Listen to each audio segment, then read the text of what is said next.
Hey Holly, I've reviewed your lesson plan, and so here's my feedback.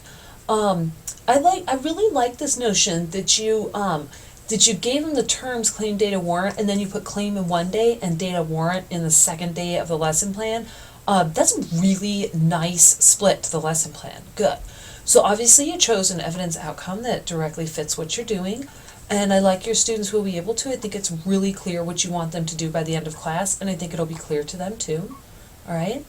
Your formative assessment, so it's review. Your summative assessment, having them create a piece of writing that'll be collected, right? And it's doing warrants to that article you chose. By the way, really cool choice of content article. Okay, so you start off class with this posted on the board. Okay, this quote. Obviously, like you're trying to get their goat, right? So really well done. Here's what I don't see in your lesson plan, and what I'm about to say is a commentary about writing your lesson plans for methods course, not necessarily your lesson plan itself, because I think your lesson plan itself is well scaffolded. But I cannot hear your voice in this lesson plan, okay? You put this quote on the board. What are you going to say to the students about it? What are you going to ask them? Are you, is there a guided discussion here? Is this an open thought kind of forum or what? Okay. Then you say, to begin class, I will review the definitions. Okay. Don't say I will review the definitions. Actually, review the definitions. So the bullet point 1 here is going to say, quote, yesterday in class, we discussed claim, data, and warrant, and we spent a lot of time delving deep into which one. Student answer, claim. Teacher, excellent, great. Who can define claim for me? Student answer, blah, blah, blah, blah, blah, blah, blah. Excellent, good. Who can define what claim is not for me? Student, blah, blah, blah, blah, blah, blah, blah. Wonderful. We're really ready to move on to the data and the warrant today. See what I'm saying? I feel that you would be doing things like that in here, but I cannot hear your voice. I cannot hear how you're going to talk to your students. And I want to hear that because it helps me to know how you're going to develop your teacher persona. Okay? All right. Here you have, for this portion of class, I will guide the students through developing warrants.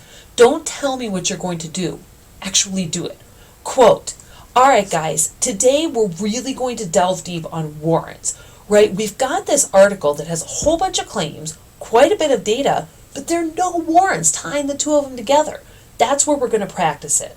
So we're going to start with the definition of warrant. A warrant is blah, blah, blah, blah, blah, blah, blah. Make sure you get this in your notes. Okay, now let's do an example together, etc., etc. So you say, it'll start much like the think aloud from yesterday where we go through the paragraph and look for claim, data, warrant. Don't say it, actually do it. Actually go, quote. Remember how we did the think aloud yesterday when we were looking for claim? Today, we're going to look for claim, data, and warrant. Hint, hint, one of them is missing. See what I'm saying? I want to hear how you're going to talk to your students, okay? All right.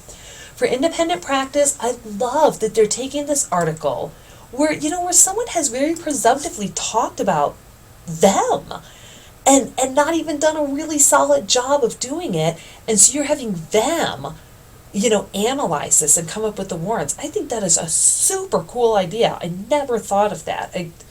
If I was teaching again, I would totally steal this from you, okay? And then don't tell me, students are going to pick two views that they agree. Go, quote, your job is going to pick a view in which you agree.